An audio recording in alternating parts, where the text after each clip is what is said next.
Boa noite a todos. É um prazer imenso ter vocês aqui. Muito importante para a gente a presença de todos e para tornar fértil e produtiva essa discussão. Os encontros têm essa finalidade, né, de ser realmente um encontro de profissionais, um encontro de pessoas interessadas no tema, que vão discutir, vão tratar esse tema nesse espaço dado de 1h30. Esse evento começou em 2012, dentro da expectativa que a Dinâmica tem de gerar conteúdo para o mercado, né? A gente tem várias questões de geração de conteúdo, como site, blog, nossos cursos, né? E pesquisas. E esse foi um evento que foi criado em 2012 com essa expectativa de reunião de profissionais para tratar um tema, para tratar e fazer uma discussão. Antigamente, isso era no mundo que era totalmente presencial, nós fazíamos mesas redondas, levávamos um tema e as pessoas de diversas áreas e diversos segmentos e diversas expertises diferentes trocavam ideia e depois apresentavam o painel. Com esse propósito de tratar temas relevantes e disseminar, né, mais conhecimento e tornar isso, e as pessoas se conhecerem, né, e poderem fazer seus benchmarks. A gente já fez alguns encontros esse ano, a gente fez o de fevereiro, que foi sobre saúde mental, equilíbrio emocional, trouxemos a prática de mindfulness com 2 convidadas. Em mês passado, a gente trouxe resiliência, com uma colega nossa que está aqui, com a Mônica e com a Nilza, que falaram de resiliência, né, como uma das estratégias frente à mudança. Hoje vamos falar do universo das organizações ágeis e o desenvolvimento humano. No mês que vem, vamos falar de tratar conflito, né, mediação, como uma das formas de gerir, ao invés de colocar embaixo do tapete, vamos ver como é que a gente trata isso nas nossas organizações. No mês 8, a gente já tem posicionado neurociência, mês 7 a gente não vai fazer, faz de conta que é férias, antigamente era isso, né? Mês 8 a gente faz neurociência e estamos programando para o 2º semestre novos temas, sempre no caminho do desenvolvimento humano, né? Então, a nossa trilha esse ano quer falar bastante do desenvolvimento humano. Então, nosso tema hoje é o universo das organizações ágeis e o desenvolvimento de pessoas. E antes de eu passar a palavra para a Alexandra, que vai discorrer sobre um pouco essa história desse pensamento ágil, né, para a gente ter ideia de como isso nasceu, né? Só para a gente ficar nervoso de quão atrasado a gente está, porque ela vai mostrar para a gente que já nasceu faz bastante tempo, falar um pouco sobre esse processo do aprendizado e das mentalidades ágeis ou de crescimento e trazer quais são os elementos fundamentais de uma organização ágil. A Alexandra é uma parceira nossa, a Partner Dinâmica, tem uma carreira desenvolvida aí na área de gestão de pessoas, desenvolvimento organizacional, é especialista em design de competências, em estruturas organizacionais, tem uma forte carreira aí nesse desenvolvimento de pessoas, é certificada em Agile Coaching, é certificada em Agile Profissional e HR Agile. E a nossa parceira de trabalho, nossa parceira aí de vida, e vamos caminhar nessa jornada. Muito obrigado, Alexandra, por ter aceito o convite de vir aqui compartilhar conhecimento. E aí a gente fez junto um início que a gente sempre gosta de fazer, quem participa dos encontros sabe, que é para a gente perguntar primeiro para a nossa audiência, né, para vocês que vieram aqui, afinal de contas, o que é agilidade, o que é mentalidade de crescimento, o que é isso que nós vamos tratar hoje, e a gente montou 2 enquetes para abrir a nossa conversa, que a gente pede para vocês fazerem. Aí a Sandra vai liberar as enquetes, e a primeira diz o que é, para você, o conceito de agilidade. Escolha 3 opções, do que é para você o conceito de agilidade. E a segunda, se você descer o cursor, ele está lá. Para você, qual afirmativa representa mais o conceito de uma mentalidade de crescimento? Então, tem 2 questões para você responder, tá? Não, é só para a gente ter uma ideia, né, e a gente poder começar essa conversa. Então, está aberta aí o levantamento das nossas percepções sobre o tema.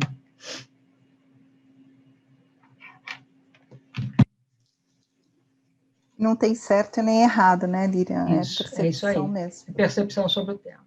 Isso mesmo. Quem está chegando, gentil. Nossa, faz tempo que eu não vejo ele. O bom desses encontros, pena que a gente está ainda no meio virtual, mas o bom dos encontros, que tem vantagem de ser meio virtual, porque a gente tem pessoas de outros estados, como a Paula, que está em Brasília, mas a gente revê colegas, né? Revê companheiros, amigos, é muito bom isso, muito legal. Revi aqui hoje a Ágata, saudades, trabalhou comigo durante muito Olha, tempo que legal. também. Que Roberto legal. Mosqueira, super profissional, ele que me incentivou aqui esse mundo de agilidade também. Roberto, seja bem-vindo aí. O Juliano, que também aí abriu os caminhos para mim também. Só Juliana é gente do um bem. coração de ouro, só gente do bem.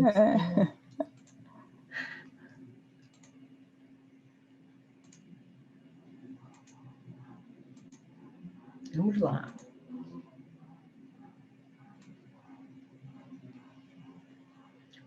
Então, temos só 33% respondido, tem que escolher aí.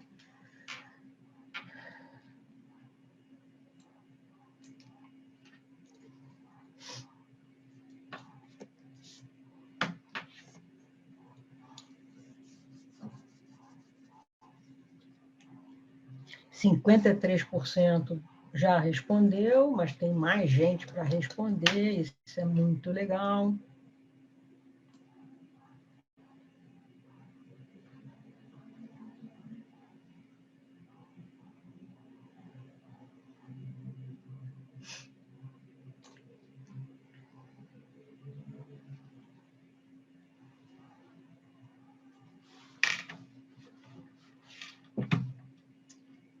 R$ 86% respondido. Tá. Quem falta responder? Tem gente chegando ainda. Para quem está chegando, a gente está fazendo uma enquete sobre o que você considera agilidade. Então, o que é para você o conceito de agilidade? Escolher 3 opções. E o que é, qual a frase que melhor representa para você o conceito de mentalidade de crescimento? Qual é a frase aqui embaixo que você se enxerga melhor quando pensa em mentalidade de crescimento? Ao invés de mentalidade fixa, né? Alexandra vai trazer um pouco esses conceitos, mas o que é essa mentalidade de prosperar? O pessoal que está chegando vai respondendo, escolha 3 opções para um e uma opção para a segunda pergunta. Estamos quase fechando, tem 32 participantes, 87% respondeu.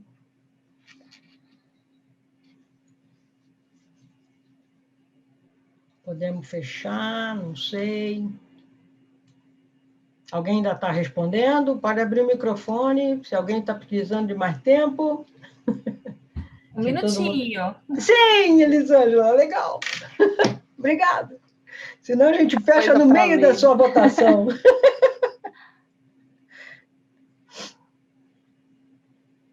Faltam 2.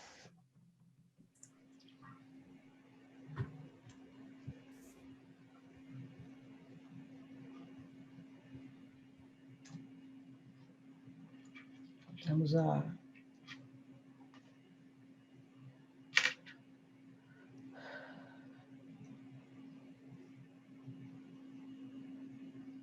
Todo mundo?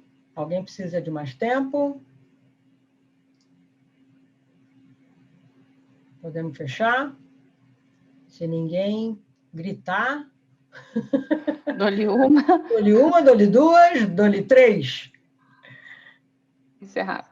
Encerrar. Mostrar para todo mundo aí. Todo mundo está vendo? Está tudo ok? Só eu não estou vendo todos vocês. Então, só ficar claro que está todo mundo vendo. Alexandra, você está vendo o resultado? Estou vendo, sim. Tá Tô bom, vendo, sim. Então tá. Aqui, ó, o que é para você o conceito de agilidade, né? É um processo de aprendizado contínuo, é uma metodologia, são os valores de uma organização, é ter uma liderança como competência, é trabalhar rápido e entregar no prazo, é se apoiar em um propósito comum, é ter uma gestão que determine as atividades, é trabalhar de forma individual e rápida, é ter sempre as pessoas no centro da decisão e é ter flexibilidade, sensibilidade e simplicidade para atender as mudanças frequentes. Esse foi o grande ganhador, né? Isso é realmente um dos conceitos da agilidade, né? Essa questão da flexibilidade e simplicidade. Lilian, Sandra, Alexandra, se quiserem comentar, tem coisas que aqui a gente talvez questione um pouco ao longo dessa nossa conversa, né? A agilidade vai além do método, ele traz valores e princípios mais do que metodologia. Aqui nós não vamos falar de Scrum ou método ágil, mas vamos falar de princípios e valores. Não é entregar... Diga lá, Alexandre. Não é entregar rápido, né? Eu acho que é um pouco disso que veio aqui na votação também. Agilidade é você... Eu ouvi uma frase outro dia que, para mim, exprime muito bem o que é agilidade. Agilidade é o quão flexível você consegue ser, né? A organização que você trabalha consegue ser. Quão flexível e quão adaptativa ela consegue ser para superar os desafios que ela enfrenta, né?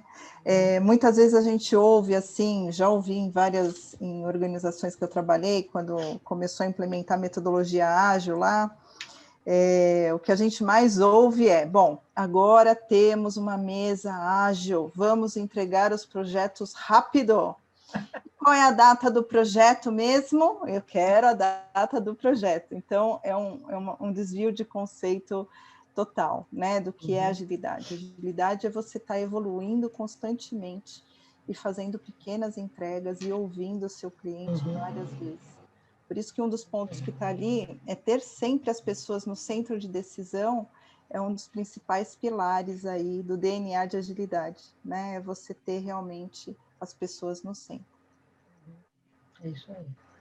Acho que a Alexandra vai trazer mais discussão sobre isso, né? E a segunda questão foi, para você, qual afirmativa representa mais o conceito de mentalidade de crescimento? E 23% votou em tenho a palavra ainda, ou não ainda, no meu vocabulário. Ainda não consegui, eu ainda não sei. Isso me move adiante a buscar novas habilidades. Essa é uma da pessoa que criou o conceito, né, de mentalidade de crescimento, que ela diz em inglês yet ou not yet. Not yet, ou seja, não ainda, mas vou buscar, né? Então, esse é um dos fortes conceitos da mentalidade de crescimento. Quer comentar, Alexandra, Lília, Sandra? A mentalidade de crescimento, como você bem colocou, né? A Carol, que trouxe, inclusive, o livro dela em 2017, que a gente vai comentar um pouquinho para frente, na experiência dela, ela trouxe realmente essa visão com crianças, uma experiência que ela trouxe com crianças na época, falando, bom, deixa eu observar essas crianças, como elas lidam com frustrações, e foi dando jogos de quebra-cabeça para aquelas crianças e observando, e viu que algumas se paralisavam, outras eram mais movidas pelo desafio e algumas até verbalizavam, né? Eu adoro o desafio, é isso que me move. Então, é um pouco dessa reflexão que a gente vai trazer aqui também, que é uma das características das organizações ágeis, a mentalidade de crescimento. Muito bem, então vamos lá falar de agilidade. Vou começar aqui, peraí, eu vou ficar aqui agora só no passo slide, tá? Fechar Obrigada, meu áudio para notar. Obrigada. olhando para essa foto, né, desse Raffin, a gente reflete e fala, bom, essa figura nos mostra e nos move o quê? Agilidade ou velocidade? Pode virar, Lilian, para mim, por favor. Apertar mais um. Quando a gente olha para um cruzeiro, ele tem uma velocidade traçada, um destino certo e é bem veloz. Dependendo, a velocidade dele não quer dizer que ele vai ter flexibilidade e tampouco a agilidade necessária para desviar de algum obstáculo que apareça à frente dele, como, por exemplo, o que aconteceu, o caso que todo mundo conhece, o Titanic, né, que estava numa velocidade enorme, porque queria cumprir ali uma meta, um prazo, um objetivo de bater um recorde de chegar muito rápido no destino dele, e acabou dando de frente com um iceberg e não teve, vamos dizer assim, agilidade, até pelo tamanho dele, de conseguir desviar daquele iceberg. Foi a tragédia que foi na época. Então, ser ágil, que a gente quer trazer aqui de reflexão para todo mundo, quanto você consegue descer essas corredeiras, né? As empresas conseguem descer essas corredeiras, desviando o seu percurso sempre que necessário, fugindo desses obstáculos. O que vai mover uma organização, de que forma ela vai conseguir a desviar desses obstáculos, né? Pode passar ali. Aqui contando um pouquinho, rapidamente, de como foi o início do pensamento ágil. O início do pensamento ágil se deu lá em 1920, com o pensamento sistêmico do Dr. William Deming, que na época ele fez o que se chamou na época de milagre industrial japonês, né? Porque ele, pelo pensamento sistêmico dele, ele implementou uma nova forma nos sistemas de transformação no modelo industrial do Japão. Então, isso ganhou uma notoriedade enorme na época e foi chamado como milagre industrial japonês. Ele entendia já naquela época que o pensamento profundo em qualquer situação fazia com que tudo poderia ser melhorado, tanto no ponto de vista profissional quanto pessoal. O case de sucesso que todo mundo conhece, em 1948, com o Toyota, né? Aí já trazendo toda a parte de melhoria contínua, do Lean, enfim. Em 1970, surge o modelo Cascata. O modelo Cascata ou Waterfall, conhecido pelas empresas, é o modelo mais tradicional de se desenvolver projeto, né, na área de tecnologia.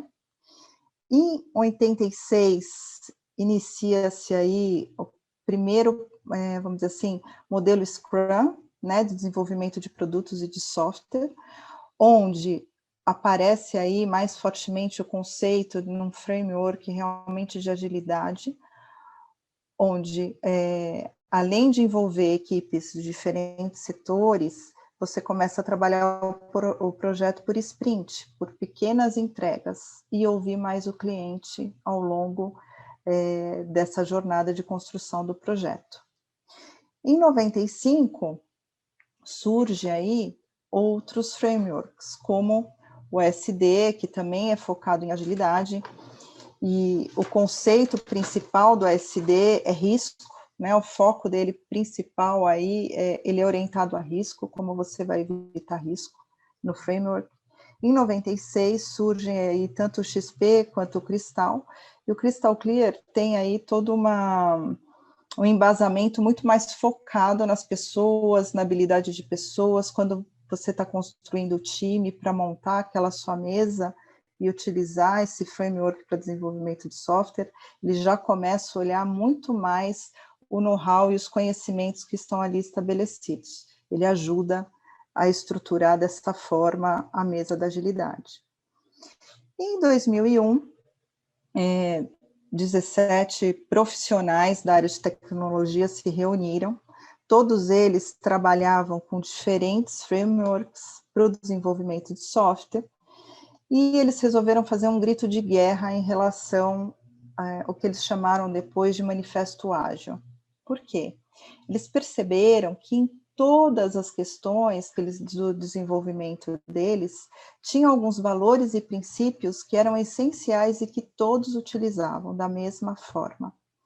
E o que são esses valores e princípios? Então, indivíduos e interações, mais que processos e ferramentas. Então, eu vou sempre valorizar mais a parte de indivíduo e a interação que eu tenho com o meu cliente, com aquela equipe que está ali trabalhando, do que só satisfazer um processo ou uma ferramenta.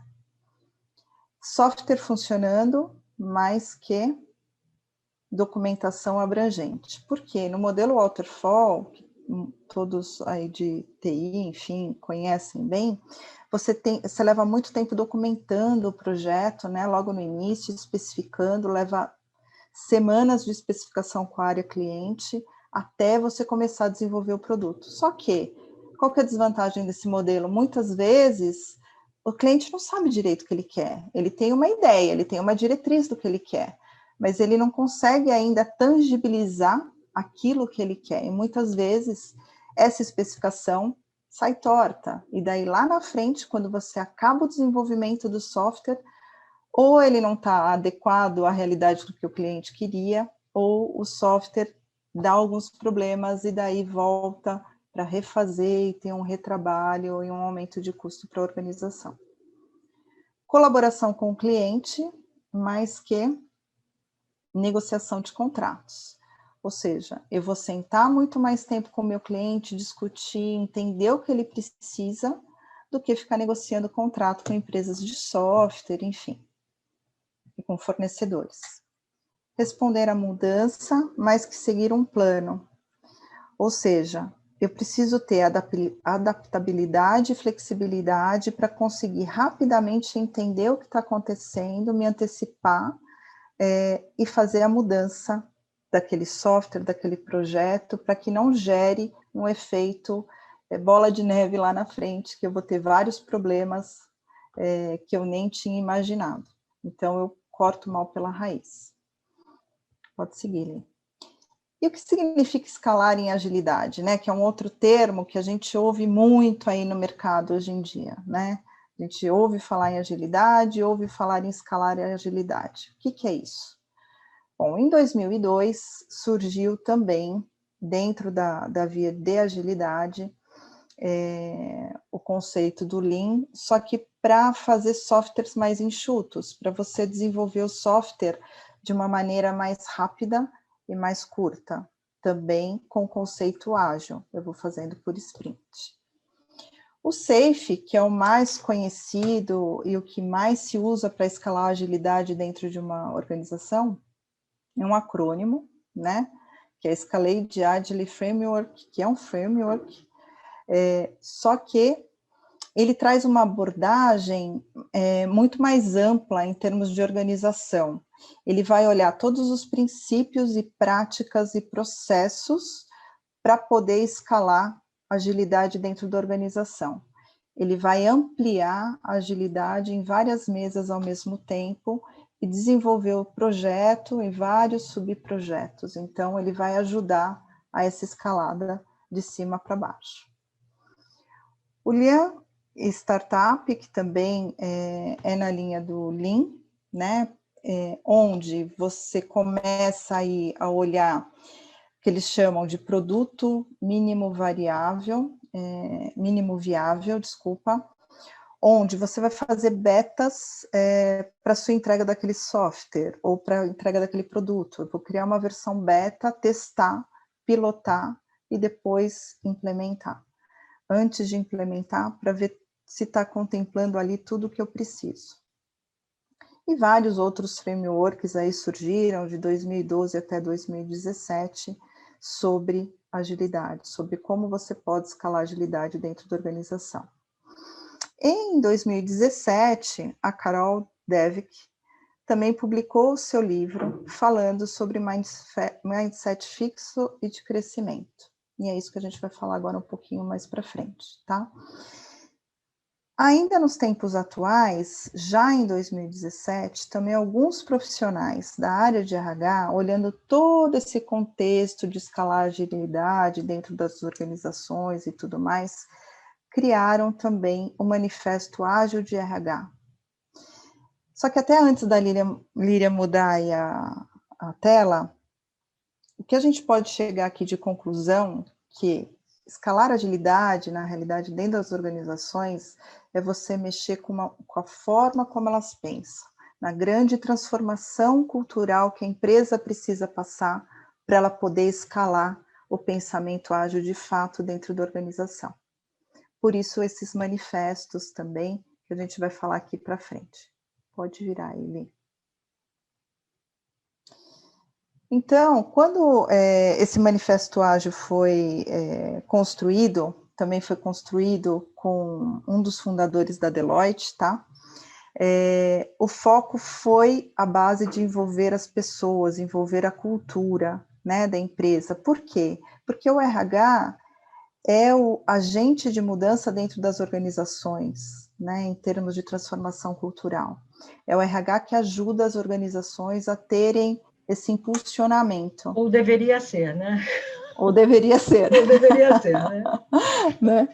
Então, o RH tem, vamos dizer assim, por obrigação, né, fazer essa influência, né, dentro das organizações. Então, por isso foi criado também esse grito de guerra, vamos dizer assim, do Manifesto do RH Ágil. Então, redes colaborativas, mais que estruturas hierárquicas. Eu acho que pelo nome só a gente já consegue imaginar, né? Eu vou valorizar muito mais as redes entre as áreas, equipes multifuncionais, do que a estrutura hierárquica. Ainda hoje, a maioria das empresas são comando e controle lá da nossa era industrial, né? E isso faz com que as áreas não sejam tão colaborativas assim entre si, né? Muitas vezes, comando e controle não permite também as pessoas criarem essa conexão entre elas, porque eu tenho que fazer aquilo que meu chefe está me mandando e que está me controlando, né? Eu não posso olhar muito ao meu redor, porque ele tem a meta dele, eu tenho que estar alinhado com a meta dele. Então, isso também tolhe o crescimento do pensamento ágil dentro da organização. Transparência mais que segredo. Então, se eu tenho conhecimento de um determinado produto, de um processo, de uma atividade, eu tenho que, né, disseminar aquele conhecimento, eu tenho que trazer claro para dentro da organização e trazer transparência na diretriz, naquele meu propósito, no que a organização está esperando, né? Adaptabilidade mais que prescrição. Ou seja, eu não tenho uma regra clara do jogo. Eu vou criando situações e vou me adaptando conforme o cenário de mercado, conforme aquele produto, conforme aquela necessidade, conforme aquela voz do meu cliente. Eu não tenho uma receita de bolo pronta. Inspiração e engajamento, mais que gerenciamento e retenção. As organizações ainda, na sua maioria, né, tem ainda aquela mentalidade assim, eu tenho que gerenciar minha equipe, eu tenho que reter meus talentos. Só que, para você fazer isso, aquele profissional precisa olhar para a organização e se sentir de fato inspirado em continuar trabalhando ali, né? Se identificar com aqueles valores, né? Se sentir parte da construção daquela organização. Senão, você não vai conseguir fazer nem a gestão dele, tampouco a retenção dele. Por quê? Pelas empresas que eu passei, muita coisa a gente vê, e uma delas que a gente mais vê em RH, muitas vezes ela, nossa, mas fulano que era tão bom, a gente acabou de dar um mérito para ele, ele saiu e foi para outra empresa. Por que isso aconteceu? Às vezes para ganhar a mesma coisa, e às vezes para ganhar até um pouco menos. Por quê? Porque a inspiração que aquela empresa, que aquela marca traz para ele em termos de valor, é muito mais forte do que aquele salário, aquele dinheiro que ele estava ganhando ali naquela empresa. Então, essa é a mentalidade de futuro, né? Motivação intrínsecas para recompensas extrínsecas.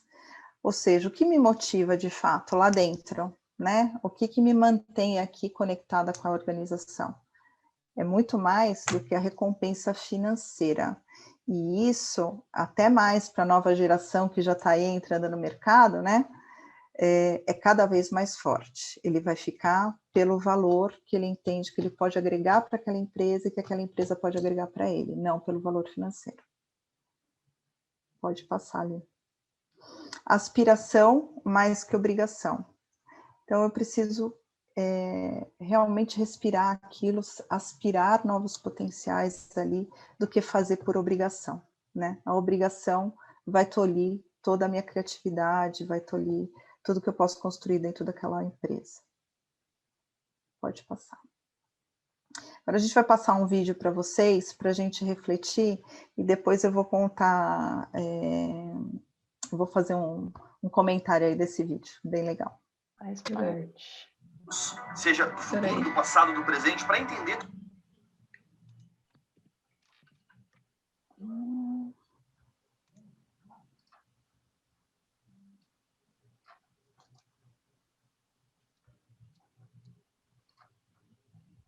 Toda essa mudança que vai ocorrer, ela vai desaparecer. É que eu tento aqui? Tenta, vocês estão vendo? Não. Ela está com o link. Agora sim. Deu certo? Mas elas vão desaparecer nos próximos anos. O que é realmente essa ação que vai acontecer? Imagina, por exemplo, o mercado imobiliário, o real estate. A gente não vai precisar mais ir até os lugares para escolher uma casa. A gente vai estar falando de um mercado de realidade virtual, onde da minha própria casa eu vou colocar um óculos e eu vou conseguir entrar dentro das casas que eu quiser. Eu vou poder escolher a cor da parede, eu vou poder escolher os móveis que eu gostaria. Vamos ter, nesse mercado, os corretores saindo de ação, porque não vou precisar mais dele, eu vou estar dentro da própria obra, entendendo exatamente o que eles estão querendo me vender. Eu vou poder entrar em várias casas ao mesmo tempo para escolher a ideal, a casa dos meus sonhos. E mais, a gente vai começar a não falar, como eu disse, apenas com corretores, mas a gente vai falar com o próprio dono. Então, imagina na High Stakes Valley, eu fazendo de forma personalizada cada cômodo, explicando para o comprador o que eu pensei em cada ambiente e como isso vai servir para ele. Então, isso é um contexto que vai acontecer no mercado imobiliário. Automaticamente, a disrupção vai acontecer forte para as pessoas que não estiverem atentas, para as pessoas que não entenderem que o seu momento atual ele precisa ser adaptado com um novo contexto. Outro mercado que vai acontecer isso de forma muito forte, o mercado do varejo, o mercado de contato com o consumidor, seja, por exemplo, a Amazon, é uma empresa onde ela tem tudo quanto é tipo de coisa para vender de forma rápida, de forma imediata, de forma eficaz. O mercado está desenhando para algo personalizado e imediato. Então imagina só uma realidade virtual onde eu consiga colocar na minha frente 100 manequins, eu consigo combinar, eu consigo colocar acessórios, eu consigo entender exatamente o escopo que eu gostaria de ter no meu dia a dia. E aí eu não preciso sair da minha casa, eu não preciso gastar horas e horas em shopping, escolhendo tudo mais. Olho para um espelho virtual também e consigo, na hora, sentir se aquilo é para mim ou não é. Então, personalização é o futuro dos mercados. Todos os mercados que não tiverem isso alinhado com coisas imediatas, ele vai perder, ele vai se perder, ele vai acabar. Agora imagina esse approach para todas as outras indústrias. Imagina novamente a inteligência artificial sendo o meu melhor amigo na hora de fazer compras.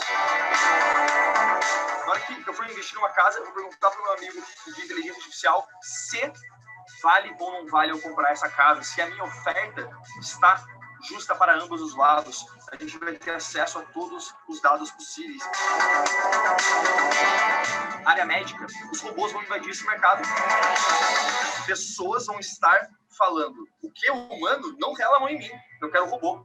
É isso que vai acontecer. Por quê? Porque os robôs eles vão ter acesso a todas as informações do mundo do Google, a inteligência artificial, a precisão da robótica, para fazer uma cirurgia específica naquela veia que o médico, cheio de tremedeira por causa do café, cheio de várias coisas, não vai conseguir executar da melhor forma. E podem perguntar, mas e os seres humanos? Onde eles ficam nessa história? O que vai acontecer com a gente? Sempre existiu oportunidade para o ser humano. Sempre foi e sempre vai ser. Mercados acabam, mercados constroem. E as pessoas que estão nessa adaptação, elas vão se dando melhor, elas se adaptam inicialmente, diante de um processo como esse, elas vão se dar melhor. As pessoas que antes faziam a cirurgia, elas têm que começar a pensar em como elas lidam com as máquinas. Elas controlam e programam as máquinas ou criam tecnologias em cima disso. Então, é uma nova vertente de pensamento. Os corretores, eles vão começar a pensar em como eles criam a experiência da realidade virtual, como eles criam e auxiliam no banco de dados de informações da inteligência artificial, por exemplo. Então, vão ser novos empregos que vão ser criados automaticamente. Ao perceber isso, você se adapta, você se recria, você inova, você traz uma solução melhor diante daquele cenário. O cenário de hoje, over. It's fucking over. Se você pegar essa perspectiva que eu trouxe para 3 grandes indústrias, você vai começar a perceber quantas mais poderia acontecer. E as pessoas que estão atentas a isso, ela vai começar a fazer sua própria disrupção. Grandes empresas, elas têm feito a sua própria disrupção. O mercado brasileiro, ele precisa entender isso que está acontecendo. Ele precisa acordar para fatos como esse, de mindset, de inovação, de reinvenção, e também se atentar a lados de performance, a lados onde a gente está falando de se tornar a melhor versão que você possa se tornar para aguentar esse tipo de disrupção, de competição. O jogo não vai ser leve. O jogo foi muito leve no passado. Hoje em dia, só quem estiver realmente preparado, alinhado, com clareza, com cultura, com missão, vai conseguir se sobressair, vai conseguir entregar um trabalho digno de um high stakes. A gente fala em resolver os maiores problemas do mundo. Os maiores problemas do mundo são as maiores oportunidades de negócio do mundo. E a pergunta que eu te faço é a seguinte: você está atento para tudo isso que está acontecendo ao seu redor? Você está atento para não ser ou sofrer disrupção? É isso. Deixa eu voltar lá na apresentação.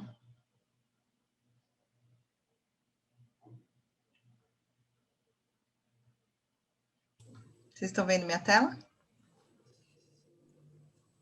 Não. Estou vendo a sua tela ainda. Está no YouTube, tem que tirar o share e voltar.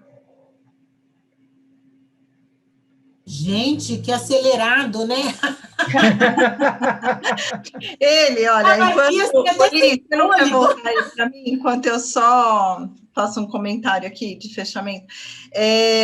Assim, esse rapaz, ele é super estrategista, ele ganhou realmente aí vários prêmios, ele joga pôquer na internet e ganhou vários prêmios pela estratégia que ele tem. E essa questão do provador virtual, esse vídeo que vocês viram foi de 2016. Essa questão do provador virtual, né, que ele comenta, do espelho, enfim, que você vai poder, né, provar roupa e tudo mais, já existe. Então, já existe. Então, uma coisa que parecia tão longínqua, já existe. A Lululemon, por exemplo, nas lojas dela no Canadá, você entra, você tem um espelho virtual onde você não precisa entrar no provador. Você olha no espelho e ali você escolhe a roupa que você vai colocar. Tem outros softwares que você escolhe, cria o seu avatar com a sua foto no seu computador e você vai provando as roupas numa loja virtual, a roupa que vai ficar bem e qual o caimento que ela vai trazer no seu corpo. Então, tudo isso que ele falou lá em 2016, a gente já tem hoje, né? É muito louco de pensar, né? Cirurgias também, algumas... meu sogro mesmo foi operado por computador, né? Ele fez uma cirurgia e foi o computador que operou ele. O médico estava da casa dele fazendo a cirurgia. Então, realmente, é um mundo disruptivo que a gente está vivendo aí, né? Vamos passar para o próximo. E com isso... Vamos que a gente quer pôr esse povo para pensar como fazer tudo isso acontecer, né? Isso aí. Exatamente. Vamos lá. Estamos aí nos últimos slides, rapidinho aqui. Visto tudo isso, mindset e agilidade, o que tem a ver, né? Tem tudo a ver. Por quê? Mindset fixo é aquilo que a gente aprende lá na infância, muitas vezes, pelo menos meu avô, minha avó falava para mim, que era um pouco assim, aquela pessoa é tão inteligente, chegou lá porque estudou muito, mas é aquilo, vai ficar por ali. A gente foi criado numa cultura, muitas vezes, de mindset fixo, né? E o mindset fixo é um mindset limitante, que você olha e você fala, bom, eu cheguei até aqui, é isso que eu consegui e é isso que vai ser. O mindset de crescimento entende que o ser humano está em constante evolução, né? Então, hoje eu sou uma profissional de recursos humanos, amanhã eu posso ser uma profissional, sim, da área de tecnologia. É eu estudar, enfrentar meus desafios, né? Trabalhar meus vieses inconscientes e, para cada dificuldade, aprender e evoluir. E é isso que a agilidade prega para as organizações, né? Você aprender e evoluir com novos desafios. Pode virar. Falando em mindset de crescimento, a gente trouxe aqui alguns ídolos, né, que tiveram seu mindset de crescimento aí ao longo da sua trajetória. O Ayrton Senna, né, essa foto dele é daquele grande prêmio que ele ganhou no Brasil, onde ele não tinha nem mais câmbio no carro e ganhou, né, e aquela imagem que ficou eternizada dele no pódio. Steve Jobs, que era o lema que ele usava dentro da Apple.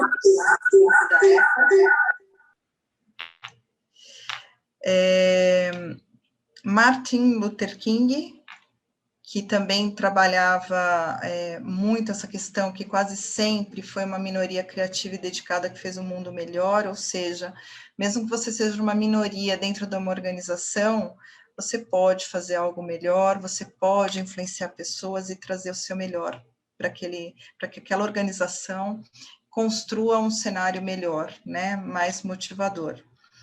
Walt Disney, né, que quem nunca foi para Disney ou quem vai, sempre que vai, acaba se emocionando com aquele ambiente. Por quê? Porque ele tinha um lema, inclusive ele tem um livro, né, do jeito Disney de encantar o cliente, que é maravilhoso, que conta todas as técnicas da Disney de como encantar o cliente, como a pessoa realmente está no centro, né? E ele tinha o lema de sempre crescimento, sempre trazer novos, e não foi por dificuldade que ele passou várias dificuldades ao longo da vida, e ele conseguiu chegar onde ele chegou, né? Pode ir. Então, o que define uma organização ágil? Cultura, principalmente a cultura centrada nas pessoas. Depois, o mindset de crescimento, né? A gente precisa trabalhar os nossos vieses inconscientes e entender que a gente está sempre em evolução. O propósito comum da organização, isso precisa estar muito claro para todos, em todos os níveis. Sempre aprendizagem contínua. RH tem que entender também que cada um aprende de um jeito, né? O jeito que eu aprendo não necessariamente é o mesmo jeito que a Lilian aprende, ou que a Lilian aprende, né, que a Sandra aprende, são formas diferentes, mas é necessário uma aprendizagem contínua. Confiança, criar ciclos de confiança entre áreas, entre pares, entre gestores. A gente ter líderes empáticos e servidores. E o que é isso? É o líder se colocar realmente no lugar do colaborador, do par dele, né? Ele passar da situação de comando e controle para desenvolvimento de fato da equipe dele. O servidor é realmente a essência da palavra, ele servir. Ele saber que ele está ali com o objetivo de desenvolver as habilidades daquele time. E políticas de gestão de pessoas desenhadas para atender os melhores funcionários. A gente faz, e daí falo de mim mesma como RH, há muitos anos, você faz política de RH para os piores funcionários, né? Que é o efeito Douglas que a gente fala. A gente não tem que fazer para o pior funcionário, a gente tem que fazer para o melhor funcionário. Não uma política de RH punitiva, mas uma política de RH para atrair e reter talento. É isso que a gente precisa fazer. Quais os elementos que caracterizam esses benefícios da organização ágil? Primeiro, a flexibilidade, né? A empresa fica mais flexível, fica mais adaptativa a qualquer mudança de cenário, de mercado, fica mais fácil, porque ela está ouvindo o cliente, ela está ouvindo os funcionários dela. Ela fica mais eficiente, porque ela produz entregas em ciclos mais curtos, né? Ela vai ouvir mais o cliente antes de entregar o produto pronto e acabado, ela vai testar mais. E com isso ela vai criar um ambiente mais inovador, né? Quando você tem uma empresa ágil, um dos principais elementos também é você não ter medo de errar. só erra quem faz e quem cria. Pode ir para o próximo. Então, quais as principais diferenças? Então, de uma organização tradicional, estrutura hierárquica estática, em organização ágil, rede, equipe colaborativa. Organização tradicional, silo isolado, cada área trabalha por si, e organização ágil, ciclos rápidos de aprendizagem. Então, quando eu monto lá uma mesa multidisciplinar, eu estou envolvendo os profissionais de diferentes competências, de diferentes áreas, para criar um novo projeto.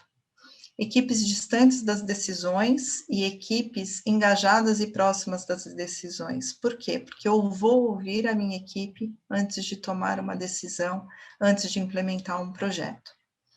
Pessoas servindo processos contra processos servindo pessoas. Muitas vezes a gente vê processos super burocráticos que travam de fato a organização, mas eu preciso morrer ali com o meu processo abraçado, não posso arriscar. RH visto como operacional e tático para um RH estratégico e Agile Coach. Por que Agile Coach? Porque o RH, se ele tiver no DNA dele, de fato, a mentalidade ágil, não só em framework ou em metodologia, mas de fato de disseminar esse processo de aprendizagem, esse processo de ouvir mais o cliente, de ter uma cultura centrada nas pessoas, a empresa consegue fazer essa transição de uma forma mais fácil. Pode ir. E a diferença de mindset entre a organização tradicional e a organização ágil? Então, a tradicional, ela vai desenvolver política, regra e padrão. E a ágil vai ter que estar preparada para suportar flexibilidade, velocidade e colaboração. E essa colaboração é de todos os níveis, não é só do topo da pirâmide. É principalmente tanto da média gerência quanto da base da pirâmide. Entrega de programas e processos aos clientes e envolve os clientes na entrega. Essa é uma das principais diferenças também. Eu vou envolver o meu cliente em todo o ciclo de desenvolvimento daquele produto ou daquele serviço.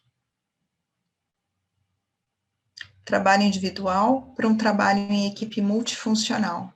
Ou seja, hoje eu estou numa posição X, fazendo uma atividade, amanhã eu vou estar em outra posição. Vou estar fazendo uma outra atividade. Vou trabalhar também em papel diferente, com outras pessoas. Pode ir. Ter a receita de RH e experimentação. Ou seja, o RH também vai aprender a errar. Ele vai criar políticas, processos, produtos ouvindo o cliente. E vai construir na linha de experimentação, para ver o que dá certo e o que dá errado. Em organização ágil, nenhuma forma serve para todos. Nenhuma forma. Isso fica bem claro. Por quê? Cada um tem uma forma de aprender, falando de RH especificamente. Cada um tem uma forma de interagir. Então, o RH vai ter que ver essas diferenças para construir ferramentas de gestão que apoiem essas diferenças e valorizem essas diferenças. E visão de homem X para visão de homem Y, que é isso? McGregor tinha a teoria humana que falava que o homem X era o homem que achava que o trabalho era terrível, era muito desgastante, enfim, era uma obrigação terrível. E isso é a cultura que a gente vive até hoje, por isso que muitos gestores ficam ainda no comando e controle, porque ele parte do princípio que o funcionário, que o colaborador não é engajado. Visão de homem Y, que é o que a visão ágil prega, é você entender que o funcionário está ali, o colaborador está ali porque ele quer, porque ele acredita naquela organização, porque ele é competente, porque ele é engajado, e o trabalho para ele é um lazer, é uma diversão, não é uma obrigação. Então, aí você também muda o mindset de interação com o gestor, tá? Eu sei que foi rápido, mas eu acho que é um convite realmente de reflexão.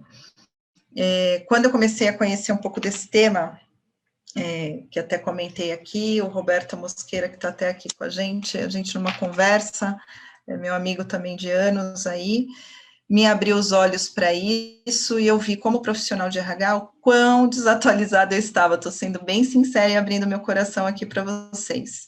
Como a minha visão ainda era muito tradicional, de empresa tradicional. Isso me despertou para o meu mindset de crescimento. E por isso que eu estou aqui hoje com vocês, dividindo um pouco dessa experiência e esse mundo que eu sou encantada agora. E agradeço muito a Lilian e a Lilian por poder estar aqui com vocês hoje. Muito obrigada, Alexandra. Acho que você deu um highlight para a gente e vai provocar a gente agora. O convite é para todos nós irmos para uma sala de discussão, né? Como prática aqui nos encontros, a gente faz isso e também nos desafia, né? A aprender coisas novas. E hoje a gente quer, a gente até mandou no e-mail para vocês, construir 3 salas, a Sandra vai nos dividir em 3 salas, vai ter a sala Agilidade 1, 2 e 3. A ideia é nós fazermos lá um brainstorm, trocando essas visões sobre como é que a gente pode atuar a agilidade no nosso meio, e a gente vai usar uma plataforma chamada miro.com, que a gente pediu para vocês se inscreverem. Se vocês não tiverem se inscrito, a inscrição é muito rápida nessa plataforma, vai ter o link aqui, Agilidade 1, 2, 3, assim que vai ter sempre, vai estar a Sandra numa sala, a Alexandra na outra e a Lilian na outra, e lá elas vão ter o link também para passar para vocês. A gente está passando agora também, eu espero, no chat, tá? Mas assim que vocês tiverem a sala, vocês vão saber se vocês são 1, 2 ou 3. Se não tiverem se inscrito, é tranquilo, porque ele vai te pedir o nome, seu e-mail, te mandar um código para o seu celular e você rapidamente se inscreve na plataforma. A ideia é a gente trabalhar como se fossem os nossos post-its. A plataforma nos dá essa possibilidade de como construir, então, essas redes colaborativas, né? Como a gente trabalhar a transparência nas organizações, uma vez que a gente sabe que liderança não é cargo, liderança é competência. Então, somos líderes situacionais nas nossas organizações. Como promover inspiração e engajamento e como desenvolver mais o nosso quociente de adaptabilidade. Algumas das questões que a Alexandra trouxe para a gente. Então, o convite é para a gente fazer lá um toró de parpite. Portanto, usando os nossos post-its, vocês que vão acessar, vão poder preencher os post-its. E ideia maluca vale, né? Eu gosto muito dessa frase daqui do nosso brainstorm, que é ideias malucas servem. Então, não critica, não julga, trabalhe em cima da ideia, seja visual, complemente, né? Então, esse é o convite a todos nós de irmos fazer um pouco essa troca de experiências dentro das salas Agilidade 1, 2, 3. Então, o convite está feito, acho que a Sandra está nos dividindo.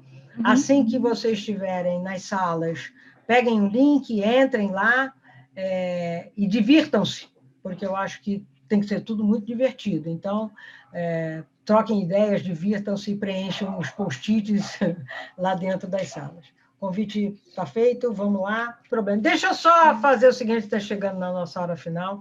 Eu vou mostrar os painéis, mas eu queria que, à medida que a gente fosse mostrando, vocês simplesmente... Porque eu vou mandar os painéis de todos para todos, certo? Então, a gente vai printar, vai baixar e vai mostrar. Mas que vocês contassem da experiência de fazer isso, dessa troca, tal, mais do que ler o painel, porque o painel a gente vai ler. Enquanto eu faço o share aqui, quem fala do Agilidade 1, quem estava no Agilidade 1 e que pode falar do Agilidade 1? Vamos lá. Quem vai? Posso falar? Pode. Claro. Não, assim, como é que foi essa vida. experiência de trocar? Olha aqui o Agilidade 1, gente. E isso aí, quando em 2002, a gente usava o Design Thinking ainda muito incipientemente. Isso aí. Né? Então, faltava uma certa métrica, era muito papelzinho colado no flip chart, papelzinho colado na parede, etc. Então, essa ferramenta ajuda mais, se você está num grupo que mais ou menos sabe onde quer chegar, ter o norte, a probabilidade de ter a pergunta certa e esse toró de ideias está com uma formatação quádrupla aí. Eu gostei muito da ferramenta e da e do uso da ferramenta no conceito que vocês passaram hoje. Gostei, dou parabéns para vocês. Parabéns para todos nós que construímos. Olha o que o Grupo 1 fez. Olha, Eu aí. estava aqui olhando os 3 grupos construindo, muito interessante, muito gostoso de ver. Quem mais quer falar do Grupo 1, da experiência da construção? Eu acho que é uma ferramenta que facilita, ela proporciona uma... Até ela agiliza realmente a você soltar o pensamento, ter uma interface extremamente amigável, então acho que são 2 pontos que eu acredito, precisaria pensar um pouquinho mais, mas assim, que induz o pensamento. É legal também você ver esse movimento de todo mundo, então te estimula também a escrever, eu achei bem interessante. Legal. A gente vai mandar depois porque tá cheio de ideias aqui dentro para a gente continuar a nossa construção.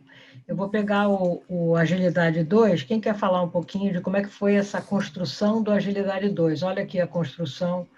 O Agilidade 2 foi para as cabeças, né? Pintou tudo de rosa.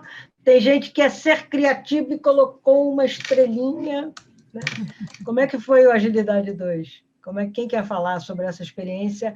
Porque a gente precisa achar mecanismos que facilitem a nossa colaboração, né? Sim. Porque essa coisa, está todo mundo em casa, então não dá para ser mais colaborativo. Não, dá para fazer cocriação, né? Então, como é que foi essa experiência do Agilidade 2? Uma ferramenta muito esperta, muito boa.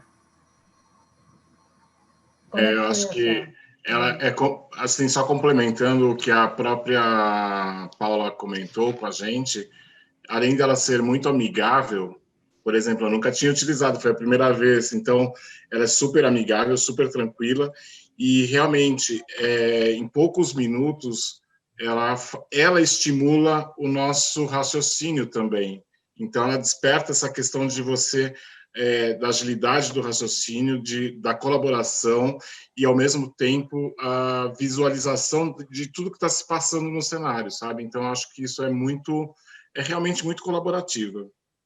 E, como você falou agora, né, nesse momento que a gente está vivendo, cada um no seu canto, digamos assim, isso faz com que o ambiente seja totalmente único, né? Mais uma vez.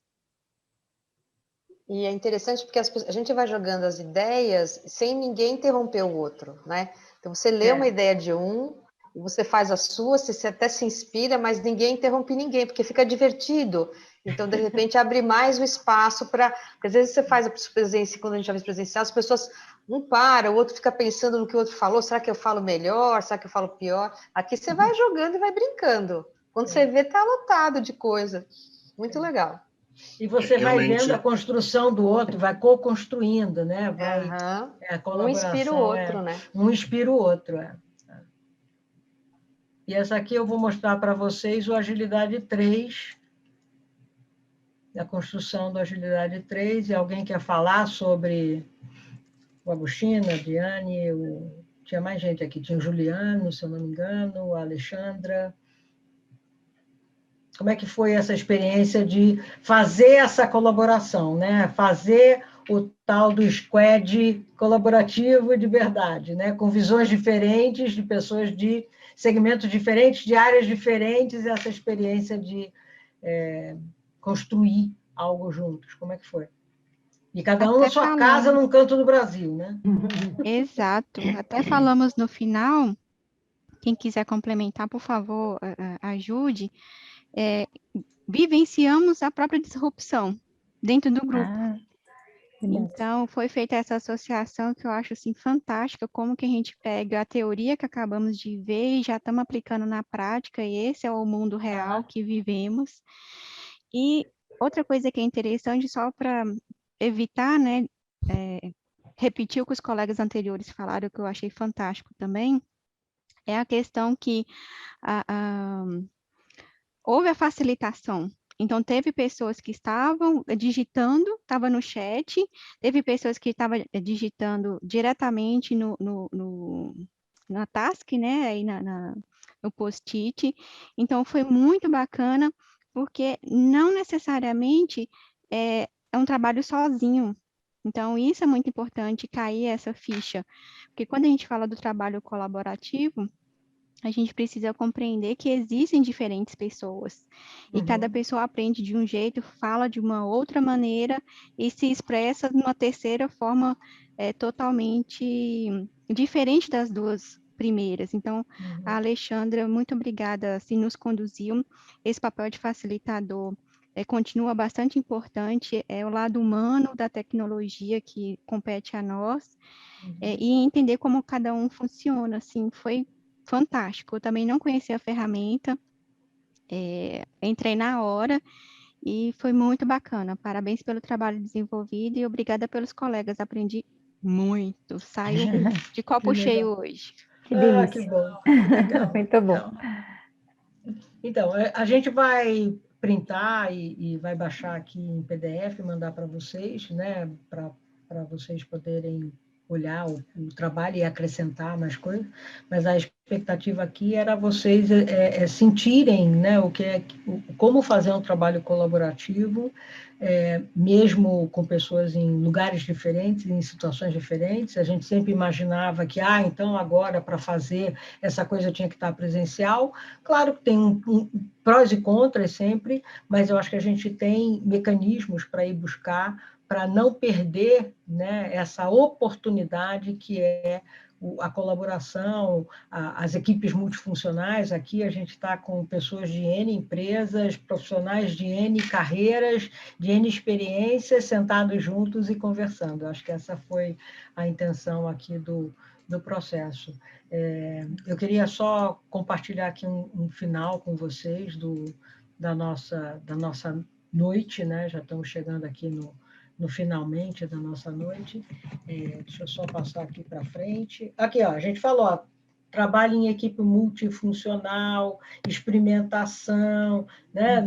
A forma que não serve para todas, então como é que a gente vai se adaptando, flexibilidade, colaboração, essa foi a ideia aqui dessa brincadeira de ser prazeroso e a gente experimentar coisa nova. Então, eu quero agradecer muito a construção que vocês permitiram a gente fazer aqui, né? Mais uma rede formada, mais amigo conectado, mais elo construído, mais esperança de que realmente as organizações sejam muito mais do que metodologias, a gente seja valores e princípios da agilidade, que é a grande questão.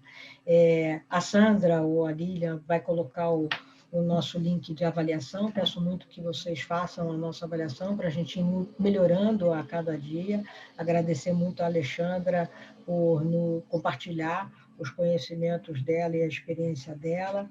E quero deixar aqui um presente para vocês. A gente vai mandar amanhã. A gente tem um curso de mudança, de líderes de mudança organizacional, que é o que a gente mais precisa fazer hoje em dia, que é provocar mudança nas nossas empresas, nos nossos meios, nos nossos cenários, né, onde a gente atua, na nossa comunidade, na nossa sociedade. Então, a gente vai mandar para todos vocês um voucher para convidá-los para esse curso, que é um curso que a gente já tem aí formando a 14ª turma, e eu gostaria muito de vê-los lá, para que a gente possa continuar nessa construção desse mundo mas bastante mais humano do que a gente tem vivido atualmente. E quando vocês veem a história, né, a gente está dando cabeçada desde a metade do século passado, com Deming, né? Então, se eu pegar a história, a gente está falando de princípios e valores da agilidade, que já é quase maior de idade, né? O sujeito já está quase ganhando a independência de maior de idade. E a gente ainda trata tudo isso como uma grande surpresa, né, nas organizações. Então, muito obrigada a vocês. Foi um imenso prazer estar aqui juntos. E Miriam, queria só complementar. Diga. Agradecer aí vocês também, agradecer a dinâmica, agradecer a Lilian principalmente aí vocês por ter me convidado aqui, por essa parceria nessa noite tão gostosa, tão importante. E deixar um último dado aqui para vocês, da pesquisa da Gartner, da recente pesquisa da Gartner, né? A Gartner, ela é especializada em pesquisas e todas as empresas de tecnologia utilizam muito os quadrantes mágicos da Gartner para trazer aí referências de melhores softwares, melhores formas de desenvolvimento. E ela fez uma pesquisa no final do ano com gestores, 800 gestores, executivos da área de recursos humanos, tá? Para entender os desafios de 2021. Qual seria aí os desafios e as preocupações desses gestores de RH para 2021? E vou dividir aqui com vocês o que surgiu. 68% dos profissionais que responderam à pesquisa se preocupam em construir habilidades e competências críticas. 46% destacam que é imprescindível mudar a gestão e a configuração organizacional.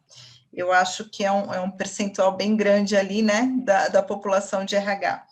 44% estão tentando compreender o papel dos líderes do futuro. 32% sentem que é necessário entender a tendência do trabalho do futuro.